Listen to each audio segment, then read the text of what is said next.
नमस्कार, मी पंजाब डक. आज आहे 4 जून 2026 शेतामध्ये. तर या ठिकाणी येऊन शेतकऱ्याला एक अंदाज जाणार आहे. आजच्यानं कंप्लीट 4-5-6 म्हणजे 4 दिवस पाऊस राहिलेला आहे. ज्यांची कामं असेल तर तुम्ही रोटायटर करून घ्या. राज्यामध्ये मात्र मी पहिल्यापासूनच म्हटलो होतं 7 ते 14 मध्ये राज्यात मान्सूनचा पाऊस येणार आहे. तर केरळला देखील मान्सून सक्रिय झाला आणि पुढं प्रवासाकडे निघालेला आहे. त्याच्यानंतर आता ते महाराष्ट्राकडे येणार आहे. मात्र 7 तारखेपासून काही भागात 7ला सुरुवात होईल, दक्षिण महाराष्ट्राकडे पुन्हा 8ला पुढं सरकल, 9ला पुन्हा आणखी पुढं सरकल, असं सरकत पुढं पुढं सरकणार आहे. म्हणून हा अंदाज सर्व मग 14पर्यंत महाराष्ट्राच्या बऱ्याच भागामध्ये मान्सून दाखल होईल म्हणून हा अंदाज दाखवायचा. म्हणजे सांगायचं झालं तर 7 तारखेपासून ते 14 तारखेपर्यंत राज्यात बऱ्याच भागामध्ये मान्सून व्यापलेला दिसेल म्हणून हे देखील लक्षात यायचं. पण राज्यात काय झालं की बराच प्रसार माध्यमातून म्हणतात की यावर्षी दुष्काळ पडणार आहे. तर तुम्हाला सांगतो, दुष्काळ वगैरे काही पडणार नाही.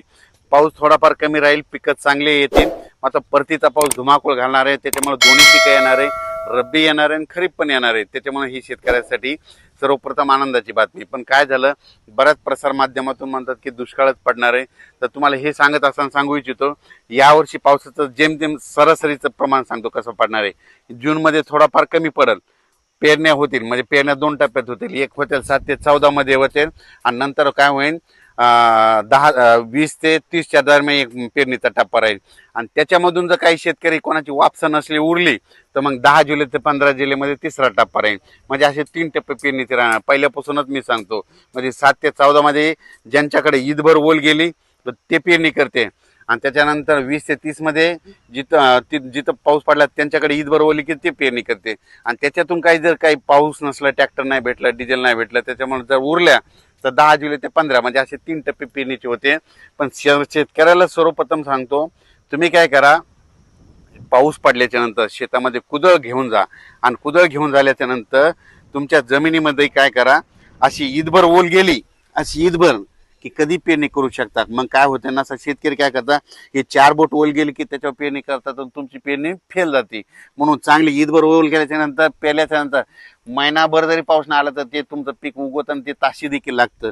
पण शेतकरी त्या भागामध्ये अशी म्हणजे आम्ही असं करतो, पाऊस पडला की आधी शेतात जातो तर जमिनीची ओल तपासतो किती गेली आणि तेव्हाच आम्ही पेरणीचा निर्णय घेतो. म्हणून माझ्या म्हणणं, शेतकऱ्यांनी पेरणी करत असताना स्वतःचा निर्णय स्वतःच घ्या. स्वतः शेतकरी खूप हुशार असतो, कारण की त्यांना आतापर्यंत त्याची जीवनच शेतीवर म्हणून त्यांना पेरणी करायची की नाही ते ठरवतो. म्हणून हे लक्षात घ्यायचं. त्याच्यानंतर काय झालं की आता हे जे पाऊस आहे 7 तारखेला काय होईल, सुरुवात मात्र इकडून दक्षिण महाराष्ट्राकडून होईल. म्हणजे कोल्हापूर जिल्हा, सातारा जिल्हा, पुणे जिल्हा, त्याच्यानंतर इकडं अहिल्यानगर जिल्हा, बीड जिल्हा, धाराशिव जिल्हा, लातूर जिल्हा, परभणी जिल्हा, नांदेड जिल्हा, ह्या पट्ट्यामध्ये काय होईल, दक्षिण भागाकडून यावेळेस पाऊस येणार आहे. आणि तुम्हाला एक सांगतो, ज्या वर्षी ना दक्षिणेकडून मान्सून येतो, मुंबईकडे ना जाता जर मधातून शॉर्टकट आला तर त्याच्यामध्ये काय होतं, बीड जिल्ह्याला एक जास्त पाऊस पडतो, अहिल्यानगरला एक जास्त पडतो, त्यानं जालना जिल्ह्याला एक पडतो, परभणीला पडतो, नांदेडला पडतो, लातूरला पडतो, धाराशिवला पडतो, सोलापूरला पडतो, सांगली, सातारा, सोलापूर, कोल्हापूर, पुणे ह्या भागात मग जास्त पडतो. पण हे जे पाऊस जर मुंबईकडून तिकडे गेला तर मग ते काय होतं, उत्तर महाराष्ट्राकडे जास्त पडतो. आणि हे जे बीड जिल्हा, लातूर जिल्हा, धाराशिव जिल्हा, अहिल्यानगर ह्या भागाला कमी पडतो. पण यावर्षी ह्या बीड जिल्ह्याला, अहिल्यानगरसाठी खूप आनंदाची बातमी, यावर्षीमध्ये दक्षिणेकडून मान्सूनमध्ये येईल आणि पुढे न जाता मधातूनच कट हाणल्यामुळे काय होईल, तुमच्या भागाची पेरणी लवकर लागेल. त्याच्यानंतर परभणी जिल्ह्यात देखील काय होणार आहे, हे पाऊस काय होणार, असा खालूनच म्हणजे दक्षिणेकडून असा पुढं सरकत येणार आहे. आणि ते फक्त काय होईल, थोडा नंदुरबार जिल्ह्यासाठी, धुळे जिल्ह्यासाठी थोडाफार कमकुवत राहील. पण त्यांना देखील काय होईल, ते मान्सून पुढं आल्याच्या नंतर त्यांना मात्र रिमझिम पाऊस त्यांना सुरू राहील. इकडे पाऊस सुरू झाल्याच्या नंतर त्यांना रिमझिम पाऊस सुरू होईल आणि त्यांच्या रिमझिम मध्ये जर ईदबल वर गेली तर ते शेतकरी पेरणीचा ते निर्णय घेतील. करायला परत एक सांगतो, आमची इकडे परिस्थिती कशी, आम्ही ईदभर ओल गेली की पेरणीचा निर्णय घेतो.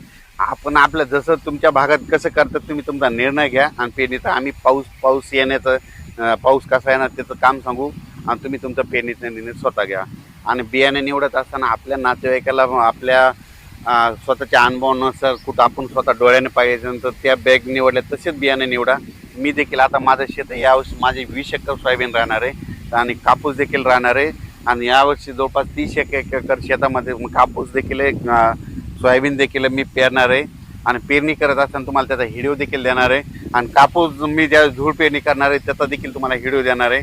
मी माझं कसं स्वतः निर्णय घेतो, तुम्ही तुमचे स्वतः निर्णय घ्यायचे शेती करत असताना.